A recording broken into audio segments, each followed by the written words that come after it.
हाजीपुर। उसमें पहला प्रोग्राम मेरे जीवन का था और उससे 2 दिन पहले ही हमारा बेटा पैदा हुआ था। और वह समय, वह वक्त मेरे लिए कितना कठिन था कि मेरी मैडम हॉस्पिटल में थी 14 तारीख को। अभी तक कितना फिल्म में शो कर चुके हैं? हमने अभी तक 45 फिल्म में एज असिस्टेंट डायरेक्शन का काम कर चुके हैं। नमस्कार, प्रणाम। मैं हूं दीपक कुमार और आप लोग देख रहे हैं डीएम न्यूज़। अभी हम मुजफ्फरपुर के ब्लू डायमंड होटल में आए हुए हैं। यहाँ पे एक भोले बाबा करके हैं, इनका ये परिचय का मोहताज नहीं है। चलिए इनसे कुछ बातचीत करते हैं, इनसे मिलवाते हैं। पहले आपको डीएम न्यूज़ में स्वागत है। डीएम न्यूज देखने वाले सभी दर्शकों को तहे दिल से धन्यवाद और नया साल की हार्दिक शुभकामनाओं। इस चैनल को सब लोग प्यार आशीर्वाद दीजिए। ये चैनल बहुत आगे जाए, क्योंकि नाम इनका बहुत धांसुर है चैनल का, डीएम। हर जिला में डीएम होता है, लेकिन ये चैनल का नाम डीएम न्यूज है, इसलिए बहुत सर्चिंग में होना चाहिए। जी। हम आपसे कुछ 2-3 सवाल करेंगे, कुछ अपने जीवनी के बारे में। फर्स्ट शुरुआत किस दौर में किए, क्योंकि कोई भी काम करने में शुरुआत में बड़ी कठिनाई का झेलना पड़ता है। इसके बारे में कुछ बताइए, ताकि हमारे आने वाले फ्यूचर में जितना भी हुआ है, कुछ कर रहे हैं तो पीछे की तरफ भाग जाते हैं, कठिनाइयों को देखकर, परिस्थितियों को देखकर पीछे भाग जाते हैं। तो उनके लिए कुछ आप बोल दीजिए। फिल्म लाइन या राजनीतिक लाइन, जो लाइन है ना, बहुत पेशेंस का लाइन है, बहुत पेशेंस का लाइन है और सबके बस का रोग नहीं है। और जो लाइन है इसमें ईमानदारी, वफादारी और फाइनेंशियली और टैलेंट, ये सब कुछ होने के बावजूद भी अगर सही लोग आपका नहीं मिला तो जीवन एकदम नियर्थ बेकार हो जाता है। सारा मेहनत सब कुछ बेकार हो जाता है। और बहुत सारी बात जो ओरिजिनल बात है कला के क्षेत्र में, जो काम कैसे मिलेगा, लाइनअप लोग कैसे करते हैं और काम कैसे पाया जा सकता है। आदमी को कई दशक, कई वर्षों बीत जाता है तो पता चलता है कि फिल्म लाइन का तरीका क्या है, सिस्टम क्या है। और हकीकत कोई किसी को बताता नहीं है कि कैसे काम मिला जाता है। आदमी को कई वर्षों बीत जाता है, उस बीच में जब कब सही कोई लोग मिलता है तभी आपको गाइडलाइन होता है, तभी आपको काम मिलता है। तो स्ट्रगल तो हर जगह स्ट्रगल है, इतना स्ट्रगल है जो सबके बस का हो नहीं। पहले कुछ था और शिक्षित बेरोजगारी था, अभी शिक्षित बेरोजगार होते जा रहे हैं दिन पर दिन। इसलिए बहुत सारे लोग सोशल मीडिया पर फिल्म लाइन में आना चाहते हैं, लेकिन उनको सही दिशा नहीं मिल पाता है, इसलिए वो कुछ नहीं कर पाते हैं, बैठ चले जाते हैं। तो हमारे इनसे बात किए हैं तो लगा है से हाँ, कुछ करने से आगे फ्यूचर में होगा।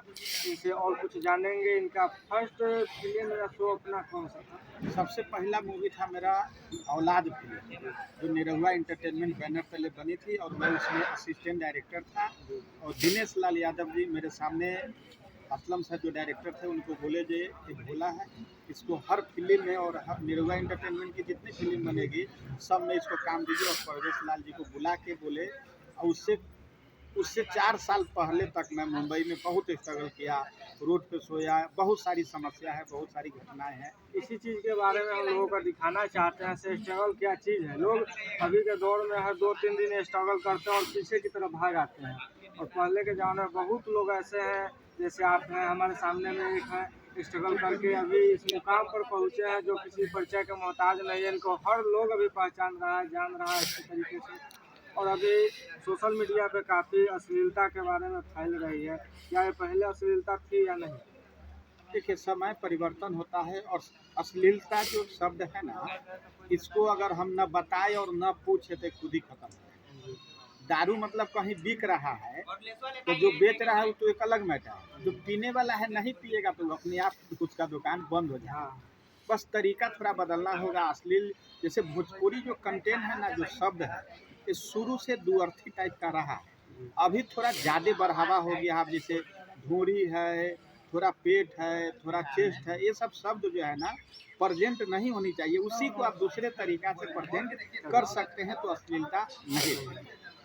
इसी जो अभी तमाम मीडिया वाले या अभी सोशल मीडिया पर जो अश्लीलता के बारे में फैल रही थी, चलिए इनसे मिलके हमको बहुत अच्छा लगा। ये अभी नवयुवक जो जवान हैं हमारे, अभी जो कुछ करना चाहते हैं, आगे बढ़ना चाहते हैं, उनको किसी गार्जियन के रूप में या कोई नई हेल्प करने वाला मिल रहा है, उनके लिए क्या करना है?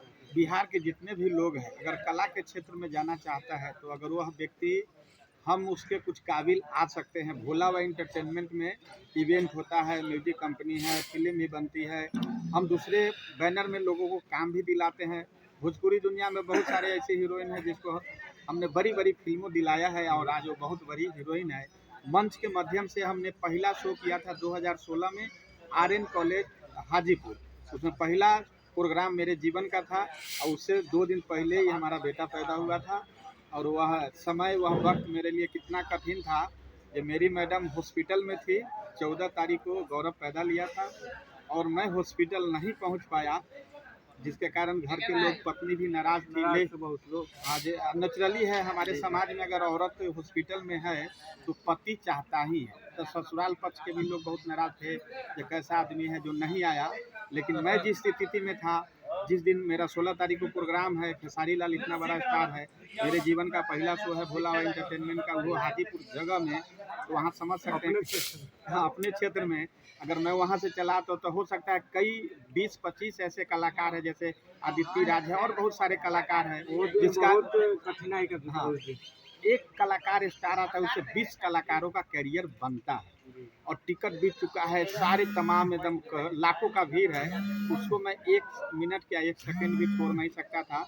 और मेरे जीवन का सबसे पहला शो भोला एंटरटेनमेंट का था, खेसारी लाल, काजल रगवानी और अवधेश मिश्रा हाजीपुर। अभी तक कितना फिल्म में शो कर चुके हैं? हमने अभी तक 45 फिल्म में एज असिस्टेंट डायरेक्शन का काम कर चुके हैं, जिसमें एक फिल्म था जय हो सलमान खान की, उसमें सोहेल खान का भी मैं असिस्टेंट डायरेक्टर का काम किया था।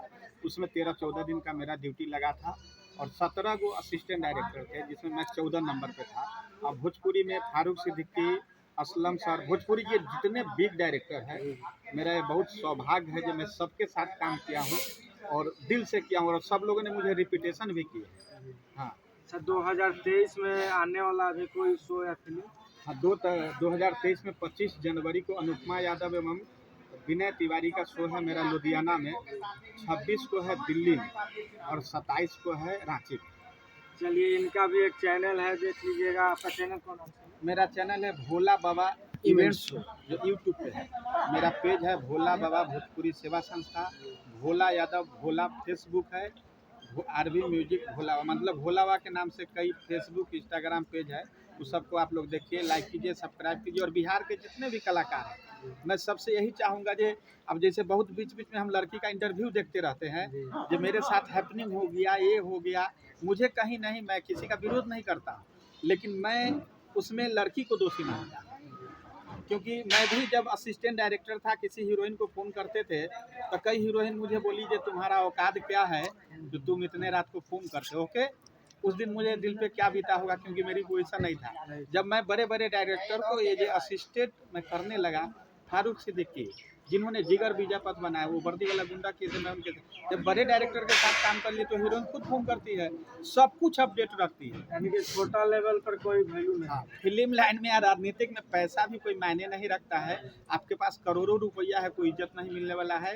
फिल्म लाइन में आपकी पोजीशन क्या है, उसको देख के आप अपना डिग्नेशन लेके चलेंगे तो फिर आपको कोई दिक्कत नहीं होगा। अभी हम गए थे यूपी, दिनेश भैया हमको देखे, सामने से उठ के खड़ा हुए, एक सांसद हमारे घर पे भी आए हुए हैं, खेसारी जी भी हमारे घर पे आए हैं, सब कलाकार आए हुए हैं, तो हम भी वो मेंटेन करते हैं। कहीं कोई किसी को, मुझे नहीं लगता है जो बलगलाता है। हर व्यक्ति अपने सुविधा अनुसार झुकता है और जब उसका काम हो गया तो विरोध बतिया, और कोई बात नहीं। चलिए, इनसे बात करके हमें बड़ी खुशी हुई और ये नवयुवक है, उनके लिए बहुत अच्छा सीख दिए हैं। और किसी को भी इनसे अगर संपर्क करना हो तो डिस्क्रिप्शन पे इनका नंबर होगा, वो संपर्क कर लेंगे। चलिए, डीएम न्यूज़ के सभी दर्शकों को क्या बोलना चाहते हैं आप? में दिल से धन्यवाद। आप सभी लोग चैनल को सब्सक्राइब कीजिए, लाइक कीजिए, शेयर कीजिए और इस न्यूज़ चैनल को आप लोग इसी तरह प्यार आशीर्वाद देते रहिए। चलिए, डीएम न्यूज़ को देखने वाले जितने भी व्यूअर्स हैं उन सभी को थैंक यू। फिर अगले वीडियो में मिलेंगे, तब तक के लिए बाय।